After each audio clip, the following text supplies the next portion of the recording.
Bom dia, senhoras e senhores, presentes nesse auditório. Agradecemos em nome da universidade a presença dos nossos alunos, professores, gestores e autoridades. Como parte das comemorações dos 75 anos da PUC Campinas, a universidade está, nessa semana, promovendo e realizando a Semana Cardeal Agnello Rossi.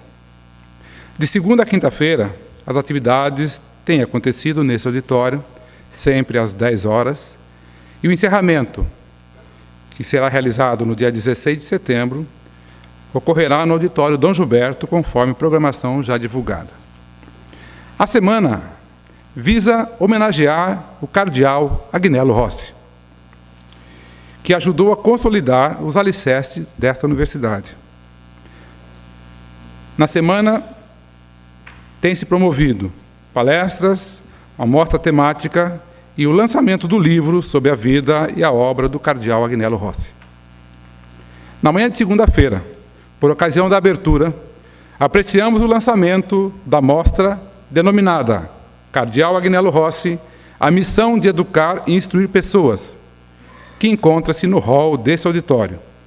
Também ouvimos as palavras sobre o homenageado, proferidas pelo professor da Faculdade de Direito, desembargador e sobrinho do cardeal Agnello Rossi, professor Francisco Vicente Rossi.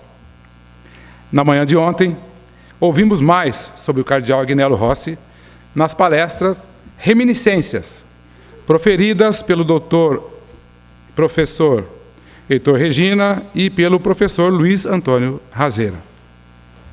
Hoje, teremos a honra de apreciar as palavras do Dr. Agostinho Toffoli Tavolaro sobre o cardeal Agnello Rossi.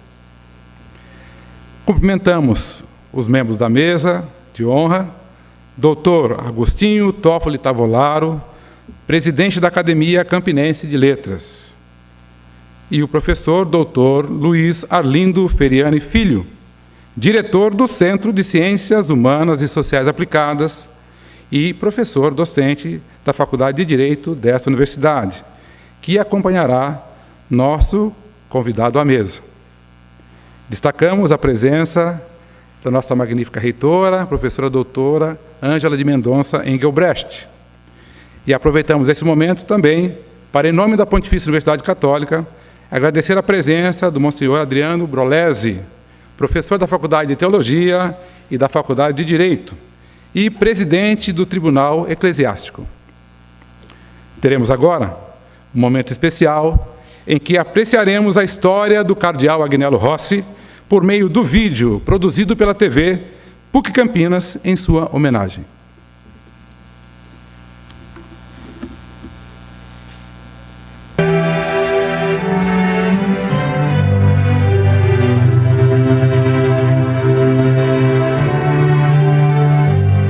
Uma vida dedicada à educação e à fé, dois pilares sólidos e inseparáveis que guiaram a trajetória de Dom Agnello Rossi.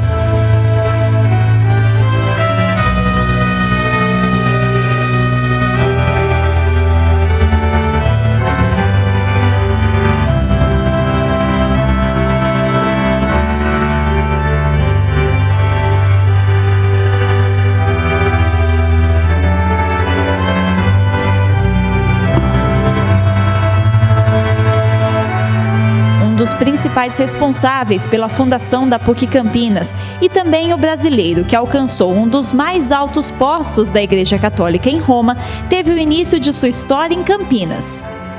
Foi aqui, neste pequeno sobrado, no distrito de Joaquim Egídio, que Dom Agnello Rossi nasceu. Em 4 de maio de 1913, começava a história de um homem que iria transformar a educação em Campinas e que desde cedo já dava sinais de sua principal vocação.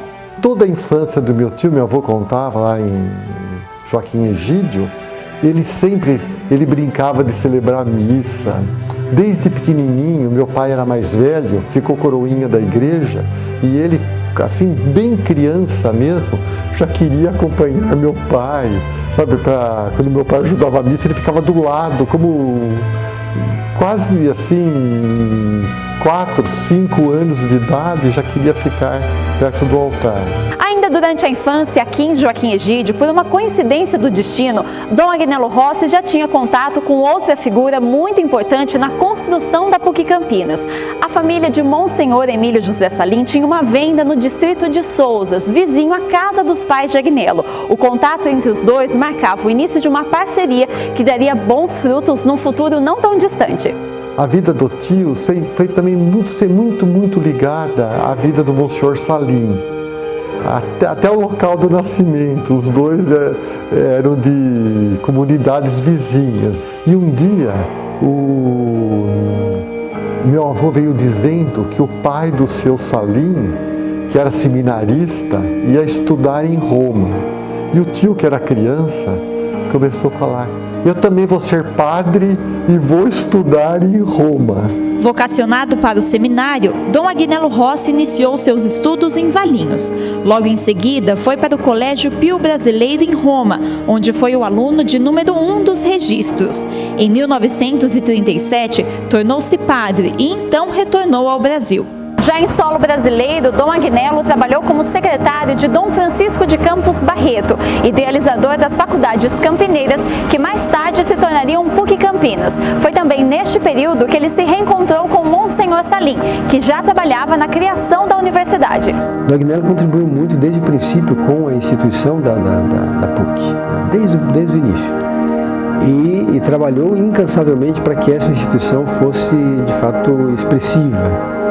Claro que para Campinas e daqui para o Brasil e para o mundo. Ele dedicou muito de si, dos seus contatos, das suas amizades, da sua própria existência. Ele dedicou tudo isso a Campinas e à universidade. Dom Agnello eu conheci como um grande formador, interessado em formar jovens com visão de mundo, preparados para enfrentar o mundo. Pode-se dizer que ele foi, assim, dos pioneiros de Campinas, principalmente na universidade, né? E ele queria que fosse uma universidade católica. Durante muitos anos de trabalho em prol da universidade, Dom Agnello exerceu o cargo de vice-reitor, juntamente com Monsenhor Salim, que ocupava o lugar de reitor na instituição. Ele também foi professor e um dos principais responsáveis pelo título de pontifícia, atribuído à PUC em 1972 pelo Papa Paulo VI. Ele tinha uma capacidade muito grande, né, intelectual e mesmo teológica, e marcou uma época na universidade, isso não tinha a mínima sombra de dúvida. Ele teve seu valor como professor, né, como uma pessoa que realmente dedicou sua vida ao magistério, né, e ao ministério também. Então ele unia as duas coisas, ser um padre e ao mesmo tempo um professor. Além da história na PUC, o cardeal Rossi se destacou no cenário da Igreja Católica dentro e fora do Brasil. Durante a vida, ele ocupou cargos como arcebispo de São Paulo e também de Ribeirão Preto, presidente da CNBB e responsável pela Congregação para a Evangelização dos Povos em Roma. Foi nesse posto que ele viajou em missões pela África e Ásia para difundir a fé cristã. Ele visitou 136 países e alguns deles ele voltou várias vezes. Normalmente até muitas e muitas vezes representando ou Paulo VI ou João Paulo II. Então ele fez um trabalho magnífico no mundo todo. Ele era uma pessoa muito humilde, ele fazia os trabalhos sem aparecer, né? Então, muitas coisas que ele fez também, que eu acho que nunca nem apareceram, porque para ele não importava isso. Eu acho que daqui de Campinas, de padres que eu conheço, eu acho que Dom Agnello foi dos homens mais empreendedores que eu já vi. Após anos de dedicação e já doente, Dom Agnello retornou ao Brasil, mais especificamente para o distrito de Helvécia, em Indaiatuba. Lá passou os últimos anos de sua vida, celebrando missas na comunidade e contribuindo com a igreja. Embora fosse um cardeal da Santa Mãe Igreja, ele era o decano dos cardeais, né? Mas ele é muito atencioso e gostava muito aqui de Helvécia, né? E ele passou um tempo também aqui, morando, depois que ele se aposentou lá no Vaticano. E celebrava muitas vezes a missa para a comunidade, visitava as famílias, o pessoal gostava muito dele. Dom Agnello faleceu em 21 de maio de 1995. Seu corpo foi sepultado no Santuário de Nossa Senhora de Guadalupe, em Campinas. O local foi construído com a ajuda dele e escolhido como lugar para seu sepultamento. Ele queria que este local também, com a devoção de Nossa Senhora de Guadalupe, também fosse a forma de agradecimento a ele e que ele pudesse ficar sempre aqui junto de Guadalupe. Tanto é que na construção foi indicado o local que é onde está a Capela do Santíssimo. Na verdade, aonde está o sacrário seria o lugar mais provável onde ele ficaria. Mas depois ele achou que ele não deveria tomar o lugar de Jesus e ficou no piso mais baixo. Hoje, Dom Agnello continua vivo nas marcas que deixou pelo seu caminho de empenho, coragem e evangelização. A criança de Joaquim Egídio permanece viva nas lembranças e também indiretamente nas realizações de milhares de estudantes da PUC Campinas. Era uma pessoa muito competente e ciente do seu trabalho como um bispo, como cardeal, responsável pela presença da igreja como instituição e como comunhão também numa sociedade que estava e está ainda em transformation. Para Campinas e para a PUC, Dom Agnello é de fato um ícone de dedicação, de empenho, de busca de soluções. Então, para a história da instituição, para a história da PUC, Dom Agnello acho que continua sendo trazendo expectativas no seu pensamento, no seu modo de olhar o trabalho de formação das gerações aqui na PUC. Eu lhe desejo que você possa realmente viver cristamente esta Páscoa e experimentar as alegrias do Senhor, que é nosso Pai, e experimentando também a satisfação de se sentir irmão de todos os outros homens.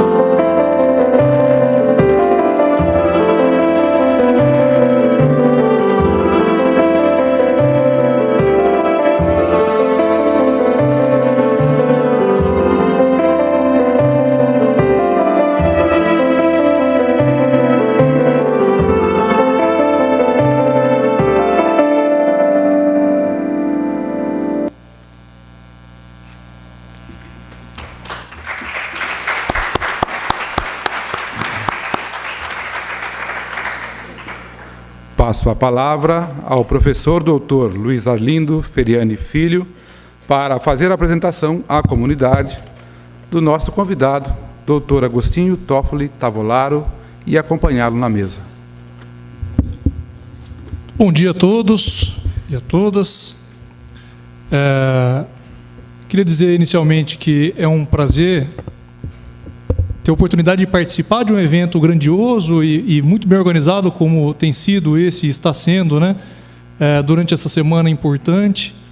Acho que para todos nós, professores, gestores, para os alunos, funcionários, é apenas mais uma oportunidade, mas uma oportunidade significativa para nos reconhecer na universidade, nessa universidade que é especial, pelos vínculos que possui, pela história que possui.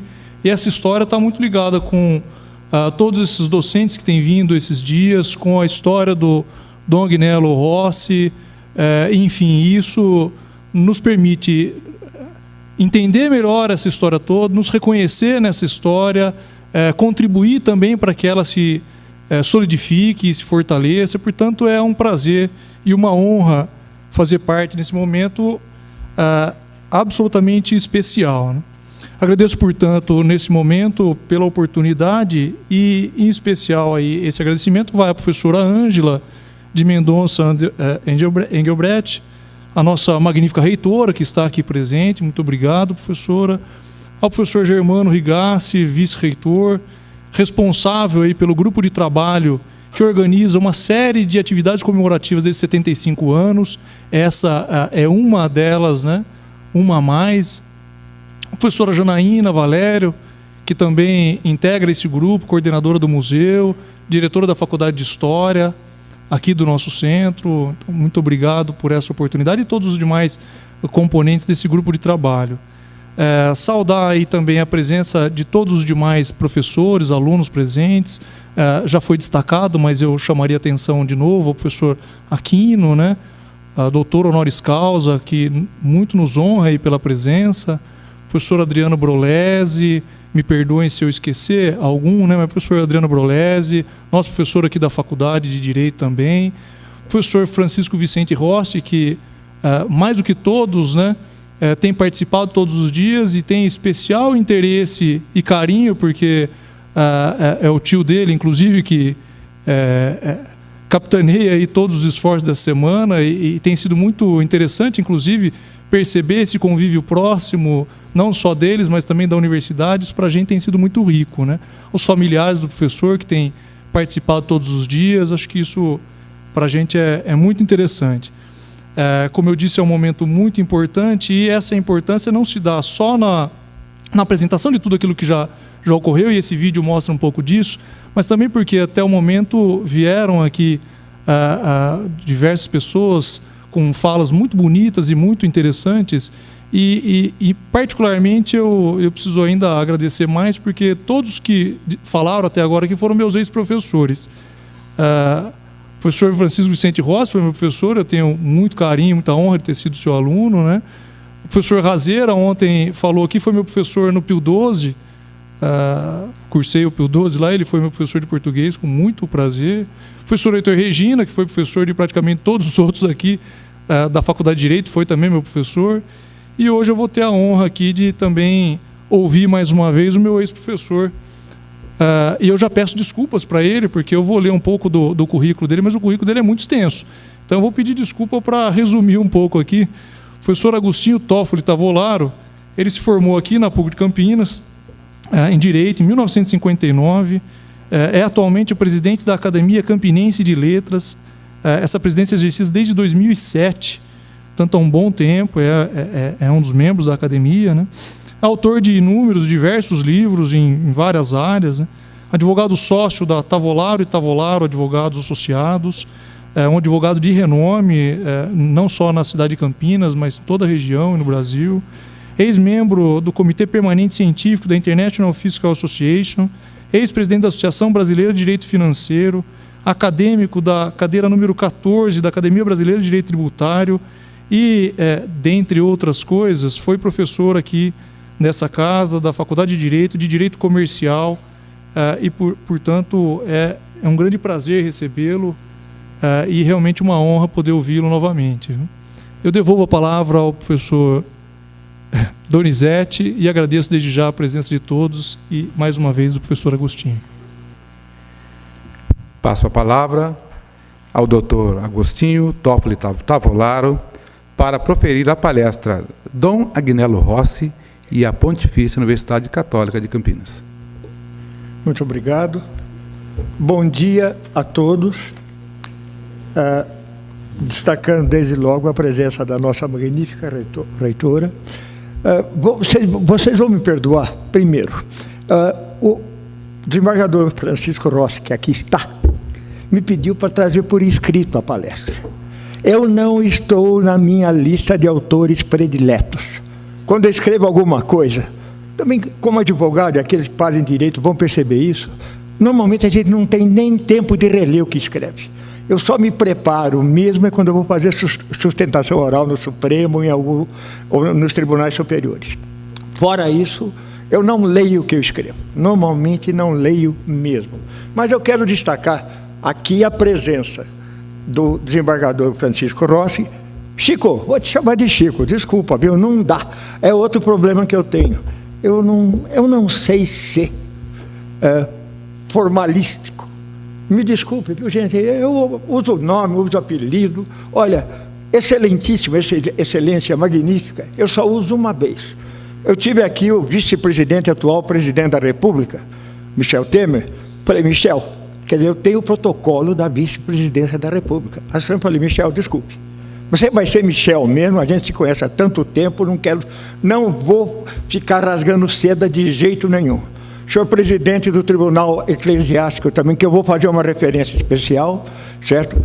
Meu caro Feriani, muito obrigado pelas suas palavras, mas eu quero dizer a vocês o seguinte, eu não sei bem porque eu fui convidado para falar hoje. Vocês têm tanta gente importante para falar que não devia ser eu, entendeu? Mas, em todo caso, talvez seja porque, como foi mencionado, eu fui aluno aqui.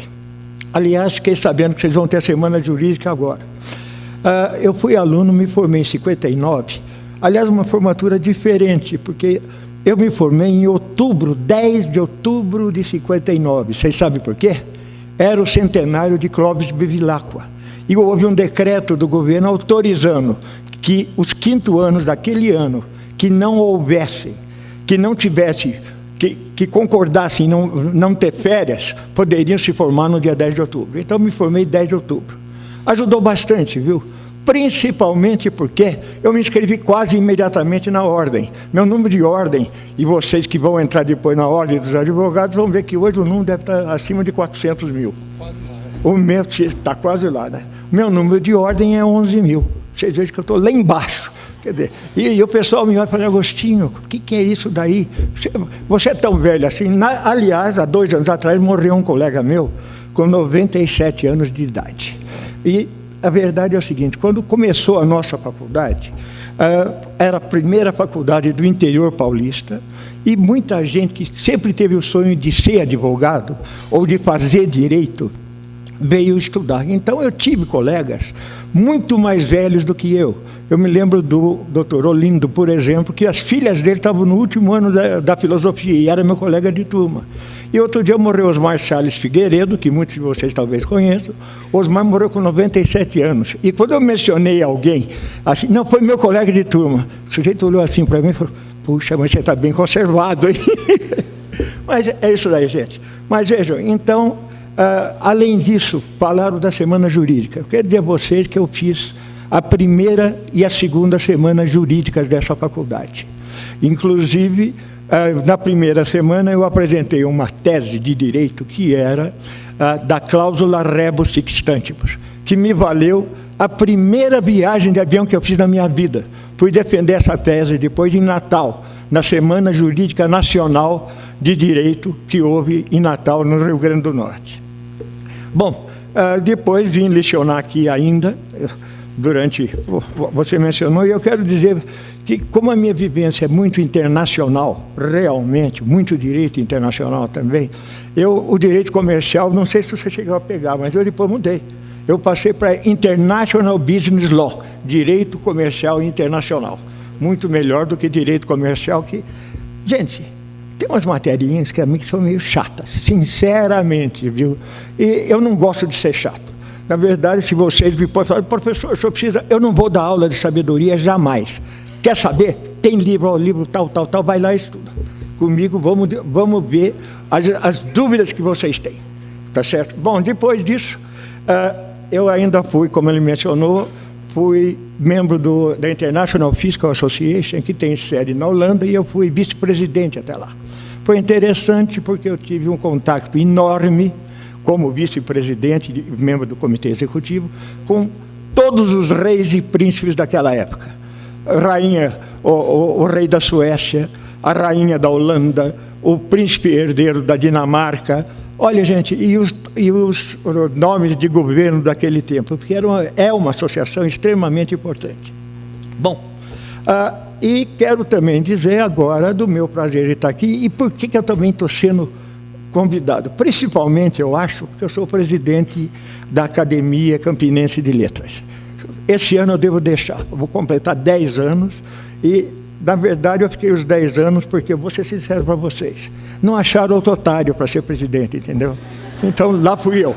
Mas eu tenho aqui comigo o professor Aquino, que é membro da nossa academia, que muito nos honra, certo? Aquino. E que foi meu parceiro de ping-pong, vejam bem.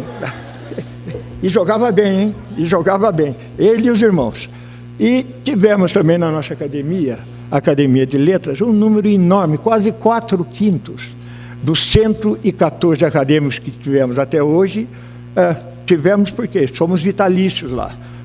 Enquanto não morrer, não sai. E não adianta pedir pedir demissão, porque não vai ser concedida mesmo. Mas nós tivemos, inclusive o reitor José Barreto da Fonseca, o Barretinho, que apareceu aqui em várias ocasiões no vídeo apresentado.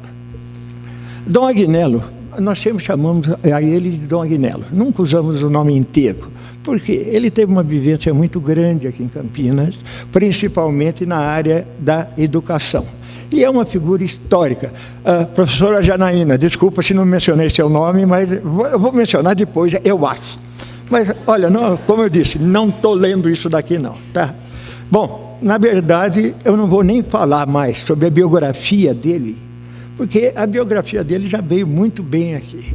Vocês vão ver também os mementos do museu na entrada, que vale a pena realmente conhecer.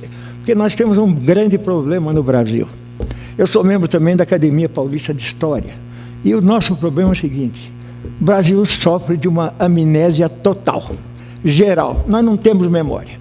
Se vocês forem se lembrar, e eu, um pouquinho mais velho que vocês atualmente, né? Os alunos, um pouquinho mais velho, coisa de... Não chega a um século ainda, eu sou do século passado, vocês são todos desse século já, quase todos. Na verdade, minhas filhas, quando chegam em casa, ou minha filha, uma delas principalmente, que fica mais perto, eu falo dos livros. Pai, para que serve esse livro? Eu vou dizer para vocês, livro de direito, vocês sabem para que serve hoje? Tem duas grandes utilidades. Ou papel velho, ou calço de mesa, viu? Porque ninguém mais quer saber. Eu tenho no meu escritório 28 mil volumes, e em casa tem uns 8 mil volumes. Os volumes de casa, assim, são literatura e direito internacional. Esses daí, mas não adianta, porque eu sei que a hora que eu morrer, meus filhos são advogados, mas mesmo assim, com internet hoje, ninguém quer saber de mais nada. Sinceramente é isso. Papel ninguém mais quer escrever. Mas, então, veja, eu vou falar um pouquinho sobre Dom Agnello também e a nossa PUC nesse período. Eu quero agradecer desde logo, Chico, a você. O Chico me deu 2 livros de Dom Agnello, a autoria dele, que são muito importantes. Um deles é o Flores em meus 50 anos de sacerdócio, em que ele escreve sobre lembranças. E essas lembranças, muitas delas tocam o coração da gente. E ele cita, então, ali, que é muito importante, o amor que ele tinha pela mãe dele. E o que aconteceu? Escreveu ele: quando eu estava para nascer, o médico chamou minha mãe e lhe disse o seguinte: ou a senhora sacrifica o seu filho, ou a senhora morre. E ela respondeu: salve o meu filho, doutor. Salve, porque eu estou nas mãos de Deus. E teve o filho, Dom Agnello, teve a honra, o prazer e a alegria que só uma mãe pode ter, de ver esse filho chegar até ao posto cardinalício. Me morreu depois de 7 anos que ele era cardeal. Sobreviveu doente o tempo todo, mas dedicando amor aos filhos, e a Dom Agnello em especial. Não em especial, mãe não tem filho especial. Mãe só tem filho especial quando o filho está doente. Daí sim, esse é o especial. Quando ele tem uma dificuldade, esse é o especial. Na alegria, todos são iguais. Esse menino de Terras Campineiras, ele veio aqui para Campinas, ele nasceu em Joaquim Egídio, depois foi para Valinhos, depois, aos 13 anos, entrou no Seminário Menor Diocesano Santa Maria, aqui em Campinas. E sempre teve um trabalho ingente de catequese. Escreveu, inclusive, agradecendo a Campinas, um livro que se chama Campineiro pela Graça de Deus. Professora Janaína, temos que ter esses livros na biblioteca. Não os que o Chico me deu agora, porque esses eu vou levar para a biblioteca da Academia Campinense de Letras. Sinto muito, mas... Olha, mas a nossa falta de memória é muito grande. E ele escreveu esse... como disse o Chico, na Academia Paulista de Letras, quando se comemoraram os 10 anos, Chico, vou citar o seu trabalho também lá, que ele, quando escreveu, ele não disse, e escreveu depois, e mencionou ao Chico, que não queria terminar seus dias, Dom Agnello, sem prestar homenagem à estremecida terra natal, devolvendo ao seu nobre povo um pouco de quanto dele recebeu. Na verdade, é um sentimento de gratidão, que é um sentimento cristão também. Desse seu amor por Campinas nasceram as, então, faculdades campineiras. Ele trabalhou durante 14 anos com o Monsenhor Emílio José Salim. Monsenhor Salim, aliás, membro também da nossa academia. Foi titular, fundador da primeira cadeira da nossa academia também. E depois conseguiu que a nossa academia fosse, que as nossas faculdades campineiras fossem transformadas em universidade. Gente, eu vou falar porque minha neta me perguntou, com 15 anos, vô, qual é a diferença de faculdade e universidade? Bom, vocês sabem, mas nada melhor do que dizer o óbvio às vezes, né? Só para relembrar. Todo mundo sabe o que é, mas dando uma cutucada fica mais fácil, né?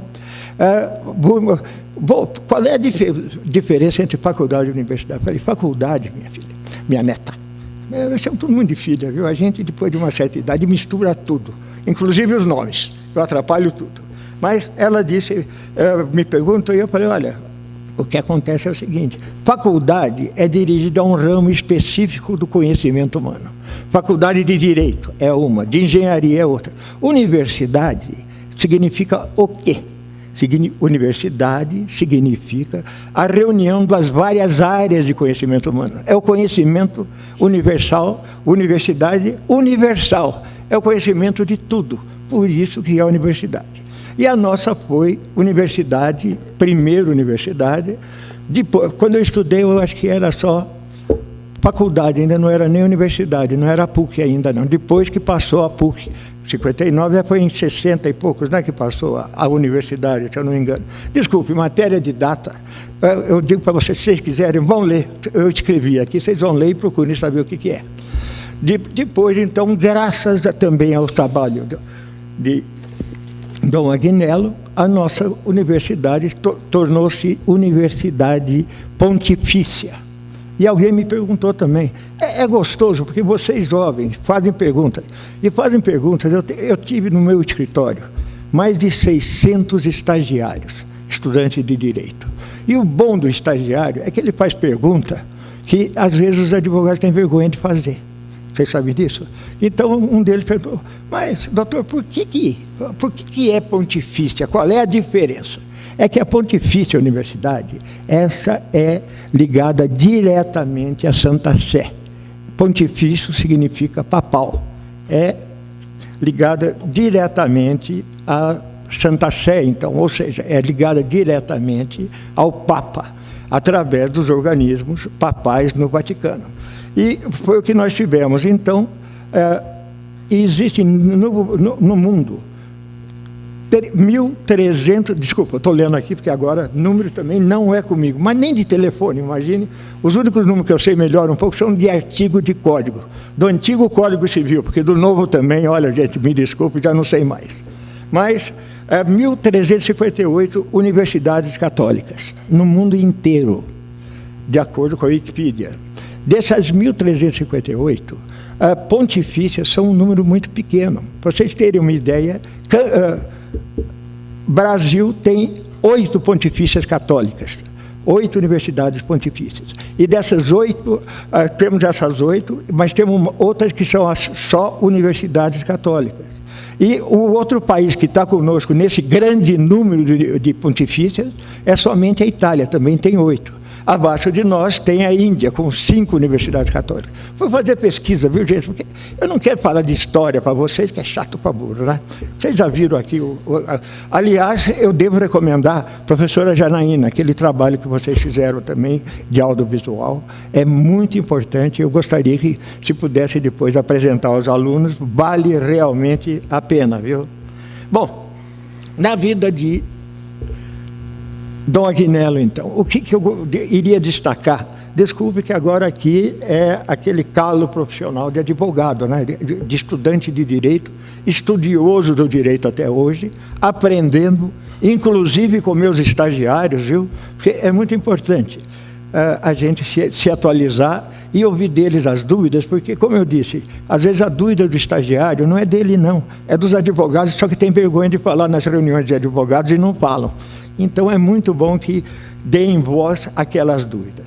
Mas uma das comissões de que ele participou foram as comissões de revisão do Código de Direito Canônico e do Código de Direito Canônico Oriental. Código de Direito Canônico. Gente, agora sim vou falar um pouquinho de história, porque me disse o professor Chico Rossi agora, que agora vocês têm uma cadeira na Faculdade de Direito Canônico. No nosso tempo, a gente não tinha, mal ouvia falar, quando ouvia, de direito canônico, viu? Para o Tribunal Eclesiástico é muito importante. Mas o direito canônico foi compilado pela primeira vez por Dionísio o Pequeno, que era um monge que, no ano 500, depois de Cristo, naturalmente, compilou as decretais, ou as manifestações papais que existiam até aquele tempo. Depois, nós tivemos ainda... eu escrevi para cá, eu acho. Melhor. Essa eu até escrevi também. Não está aqui no texto, não. Eu vou ver se eu coloco depois, viu, Chico? Para ver se sai publicado, é outra coisa. Mas, depois, o bispo de Worms. Worms é uma cidade alemã e que era um bispado muito importante. Buscado no ano 1000 ou até 1025, ele fez também uma outra compilação do Código Canônico. E é interessante porque foi perto do ano 1000. E vocês sabem o que aconteceu no ano 1000? Não tem nada a ver com o que eu vou falar, mas é bom. Acreditava-se que o mundo ia acabar. Então, houve uma série de suicídios, uma série de coisas, porque o mundo vai acabar no ano 1000. Então, falaram isso no ano 2000 também, mas muito menos. Mas falaram também. Mas no ano 1000, é um negócio... Bom, chegou o ano 1000, meia-noite do ano 1000, passou para o 1001, então, por que o mundo não acabou, né? Daí veio alguém, devia ser advogado no mínimo, viu, gente? Falou, não, é que está errada a contagem. Não é do ano do nascimento, é do ano da morte de Jesus Cristo. Então é 1033. Lá vamos nós para 1033, a mesma coisa. E naquele tempo, vocês sabem que a comunicação era muito pequena. E normalmente era a igreja que fazia essa comunicação e aos padres era muito difícil erradicar essa ideia. Mas tivemos isso. Depois nós tivemos no ano 2000 também. E, aliás, desculpem, agora eu vou mencionar para vocês que tem um sambinha da Carmen Miranda, que é assim, disseram que o mundo ia se acabar. Por isso toda a gente lá de casa começou a rezar. Veja, e o mundo não acabou. Mas ela beijou quem não queria, tudo mais, e passou a maior vergonha depois, porque o mundo não acabou. Mas nós tivemos, depois do Brucardo de Worms, nós tivemos ainda João Graciano, da Universidade de Bolonha, que é a universidade mais antiga, eu acho, da Itália, é a de Bolonha. Você esteve lá, né, Chico? Teve, eu também estive lá também, mas não fiz palestra assim. Fiz uma palestra de Direito Tributário Internacional, mas isso no século passado, viu, gente? Desculpa, mas no século passado. Realmente foi feita depois uma outra compilação no ano 1140. Depois, durante muito tempo, nós ficamos quase 1000 anos sem compilações do direito canônico. Essa compilação veio depois com o Código Pio Beneditino. Começou esse código com Pio IX e depois com Bento XIV. Bento XV, que... Bento, eu não sei se vocês sabem, gente, Bento é Benedito. Vocês sabiam disso? Outro dia alguém me perguntou, eu fui procurar, né? Falei, Bento para mim seria bendito, mas é Benedito mesmo. E em francês, aqueles que gostam de francês, os que não gostam também, guardem isso na cabeça. Benedito em francês, sabe o que é?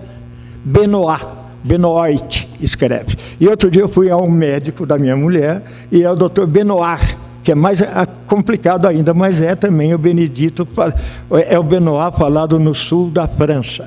E a família dele era de origem francesa, então saiu Benoit.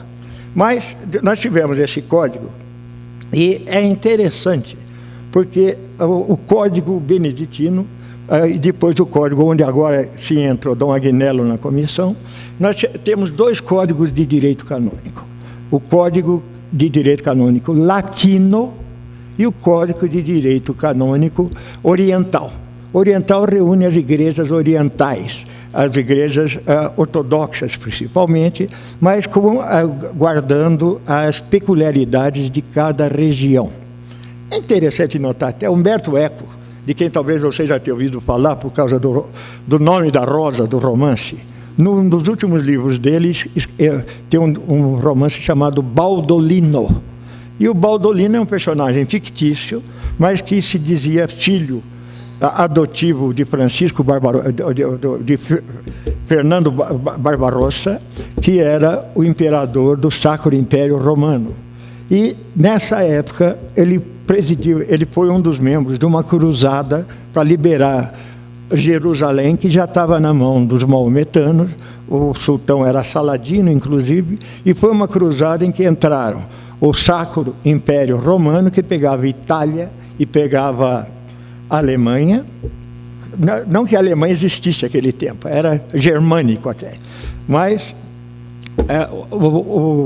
o reinado da França e o reinado da Inglaterra. Na Inglaterra talvez vocês até se lembrem um pouquinho mais por causa do cinema, porque o rei da Inglaterra que foi com a cruzada era nada mais, nada menos que Ricardo, Coração de Leão, Ricardo o Plantageneta. E se vocês não lembram bem do Ricardo, vão lembrar pelo menos do Robin Hood, que foi quem trabalhou para que ele voltasse depois a ser rei da Inglaterra no lugar do João Sem Terra. João Sem Terra, aliás, que era muito importante, é muito importante para nós, advogados, porque que fazem direito, não precisa ser advogado, não, um estudioso de direito de modo geral, porque o João Sem Terra é que deu origem à primeira Carta de Direitos. Esse ano, a Carta de Direitos do João Sem Terra, que foi imposta a ele pelos barões, comemorou 800 anos de existência. Isso é muito importante que vocês guardem na memória isso daí. E que tinha uma das coisas mais importantes, na minha área agora, desculpe, né? No taxation without representation. Nenhum tributo pode ser lançado sem que seja aprovado pelos representantes. Aquele tempo dos barões, hoje em dia, representantes do povo. Mas Barbarossa, o Baldolino é interessante porque naquele tempo, quando a cruzada foi para Jerusalém e tomaram inclusive São João d'Acre e massacraram toda a população, passaram ao fio de espada toda a população, houve uma dissensão entre os venezianos e os genoveses e tomaram Constantinopla. E o Baldolino conta, então, como ficou Constantinopla, porque ele estava do lado dos venezianos, mas dos genoveses, ou vice-versa, sei lá também, vocês vão ver depois se quiserem. Mas os peregrinos que acompanhavam a cruzada e os soldados da cruzada saquearam todas as igrejas de Constantinopla. Tomaram Constantinopla e saquearam todas as igrejas. E o Baldolino tinha um contato, também outro personagem fictício, com Niceta. Niceta era um nobre e era um prelado também da igreja. Os romanos eram chamados latinos e eles eram os bizantinos. Mas só para vocês, é curiosidade. Bom, importante ainda no código, agora sim, no Código de Direito Canônico que nós temos hoje, é o seguinte: primeira coisa, vocês, agora que graças a Deus vão ter então direito canônico, senhor presidente do tribunal, eu vou dizer a eles que eu não sabia, fiquei sabendo há algum tempo atrás só, que o Tribunal Eclesiástico de Campinas, é esse o nome, né? Tem também advogados representantes leigos, não só religiosos, mas leigos também. E eu tive o prazer, aqui o Chico foi juiz leigo do tribunal, né? Eu tive também um estagiário, o Leandro Naliati, que também foi membro aqui, não sei se ainda é, talvez até seja juiz ainda do tribunal, não é mais, tá? E nós temos também alguém que, numa conversa com ele que eu tive, um amigo meu de Belo Horizonte, o ministro Carlos Mário da Silva Veloso, que também foi membro do Tribunal Eclesiástico em Belo Horizonte. Vejam que é um celeiro também que acolhe luminares de direito. E nesse código atual, o código atual é de 1983, estou certo? É ainda esse, 83. Teve alguma coisa, parece que depois, mas muito pouco, graças a Deus. Mas por que Dom Agnello se dedicou também, não o porquê, mas talvez uma das razões, porque ele se dedicou também à educação, principalmente, e não foi também, foi principalmente a educação. Isso agora, eu vou dar aquela de advogado, viu, senhor presidente? Vou dizer assim, é que no Código de Direito Canônico atual, que ele não tem artigos, como a gente está acostumado, chamam-se cânones. Então, no cânon 747, parágrafo 1º, e no livro 3º, se fala do munus de ensinar da igreja. E, aliás, também, só para vocês saberem, alguma coisa que é muito importante para nós, católicos de um modo geral, é que no cânon 747, parágrafo 1º, aliás, 479, está a infabilidade do Papa. E eu vou ler aqui o que eu transcrevi. Quando, como pastor e doutor supremo de todos os fiéis, o Papa proclama por ato definitivo que se deve aceitar uma doutrina sobre a fé e os costumes. Isso é a infabilidade do Supremo Pontífice, infabilidade do Papa. O Papa não erra nas questões de fé e de costumes. Guardem bem isso, porque isso muitas vezes é contestado por vários estudiosos das religiões, inclusive dentro da religião católica. E isso levou também, dentro da história da reforma protestante luterana, realmente isso também levou a dissensões na época. Bom, estou cansando muito vocês? Não vou cansar muito não, que eu termino logo agora, viu, tá? Toda a vida de Dom Agnello, então, sempre foi na defesa da pureza da religião católica, que lhe valeu críticas do aspecto político, tanto da esquerda quanto da direita, porque ele não suportava o desvio da evangelização por questões ideológicas, no primeiro caso com a esquerda, que pretendia, por questões ideológicas, mudar o rumo da evangelização. E nós vimos isso até hoje. E, por outro lado, também, ele negou o aval da Igreja para os atos excepcionais e arbitrários do período autoritário. Teve, inclusive, um estremecimento com o governo de então, principalmente com o presidente Costa e Silva, que lhe otorgou uma comenda da ordem, se não me engano, do Cruzeiro do Sul, mas ele se recusou a receber, dizendo que não receberia em público aquilo. É muito importante, então, destacar essa posição dele, e o amor dele pelo Brasil foi toda a vida, foi pela criação em Roma do Colégio Pio Brasileiro, em 1934, e foi o aluno com a matrícula número 1. Chico, você falou que talvez foi pela ordem alfabética. Bendito o pai dele que acertou, porque eu, Agostinho, normalmente, se eu não sou número 1, sou número 2. Ordem alfabética aqui, porque, infelizmente, nas organizações internacionais, eu estou lá na letra T, porque eles começam lá pelo sobrenome. Então, e tem um problema sério até com os espanhóis, porque o espanhol, ao contrário, eu sou Agostinho Toffoli Tavolaro, porque Toffoli da minha mãe, Tavolaro do meu pai. Se eu fosse de origem espanhola, o nome do pai vem em segundo lugar. Eu seria Agostinho Tavolaro Toffoli. E os meus companheiros nessa organização internacional reclamavam sempre, não, eu não sou isto, eu sou aquele, porque mudavam o sobrenome, quer dizer, o sobrenome que eles queriam ser conhecido. Eu tinha Carneiro Dias, que colocavam Dias e ele, não, pero eu sou Carneiro, eu não sou Dias, Dias é mi madre, e ficava assim.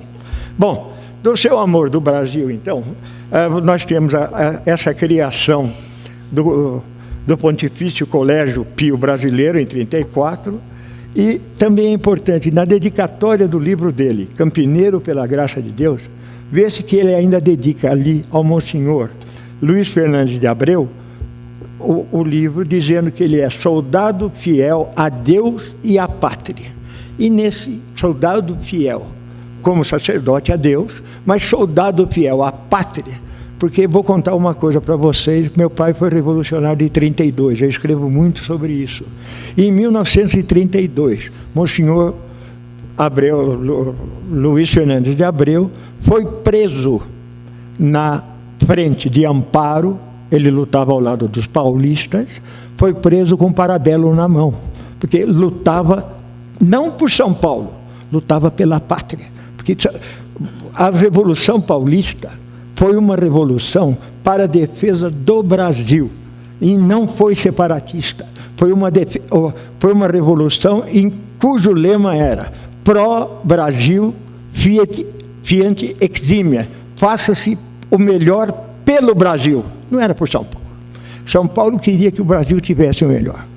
E conseguiu, depois a Constituição de 34, infelizmente, com o advento do Estado Novo, depois Getúlio reassumiu completamente a ditadura.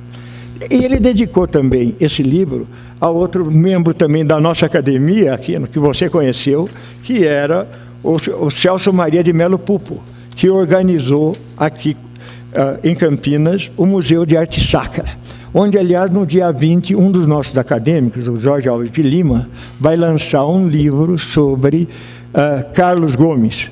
Título do livro, Carlos Gomes, Sou e Serei Sempre o Tunico de Campinas. E Carlos Gomes é o maior gênio musical, não é do Brasil não, gente, é das Américas. Nunca as Américas tiveram alguém como Carlos Gomes até hoje. Bom, e Dom Agnello mesmo também já havia criado, em 54, o Museu de Arte Sacra em São Paulo, que vocês também, se puderem, vão visitar. É na Avenida Tiradentes, depois da Estação da Luz, vale a pena uma visita. Ele foi o primeiro secretário de Dom Francisco de Campos Barreto e veio construir, já com o chapéu cardinalício, e vocês ouviram isso agora, no vídeo que passaram, que as igrejas de São Miguel e de Nossa Senhora de Guadalupe, onde repousa seu corpo, e é interessante a mensagem na lápide dele. Chico, talvez você tenha inspirado essa mensagem até, que aqui repousa à espera da ressurreição Dom Agnello. É muito importante isso, porque mostra a fé que Dom Agnello sempre possuiu e que sempre praticou a sua religião. Ele era humilde, de fé pura e sincera. O brasão dele está escrito, vocês vão ver lá fora o brasão, oportet illum regnare. É preciso que ele, illum, em latim, ele, que é com maiúscula, reine. Cristo deve reinar. É uma advertência que deveria estar presente em todos os corações, todos os nossos corações. Porque a mensagem de Cristo é mensagem de amor. Não interessa sequer aqui, agora me desculpe, a religião. O amor tem que ser manifestado por todos, em qualquer condição social e em qualquer situação. A vida de Dom Agnello, e eu vou terminar agora já, com apelo à professora Janaína, que deve a memória dele ser perpetuada através do caminho e da lembrança de todos nós, cabendo então ao nosso museu amealhar todos os seus mais de vintena de livros que ele escreveu, e todos esses mementos que estão expostos aí, e muito mais material que deve ser pesquisado, inclusive em Roma. É isso daí, espero não ter cansado vocês. Muito obrigado.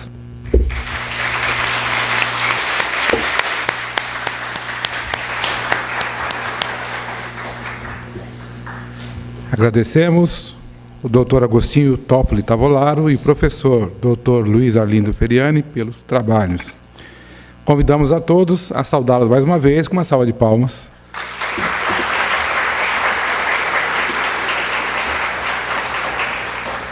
Antes de encerrar o evento, divulgamos, a partir de um pedido do Centro Acadêmico e da diretoria da Faculdade de Teologia, a Semana Teológica que ocorrerá no período de 3 a 7 de outubro, no Auditório Dom Gilberto, com o tema A Sagrada Escritura como fonte de inspiração para a misericórdia. Em nome da Pontifícia Universidade Católica de Campinas, agradecemos a presença de todos e encerramos o evento de hoje, lembrando que as atividades terão continuidade amanhã, com a presença de Dom Odilo Scherer, cardeal e arcebispo metropolitano de São Paulo, conforme a programação já divulgada no site da universidade. Bom dia a todos, bom dia a todas.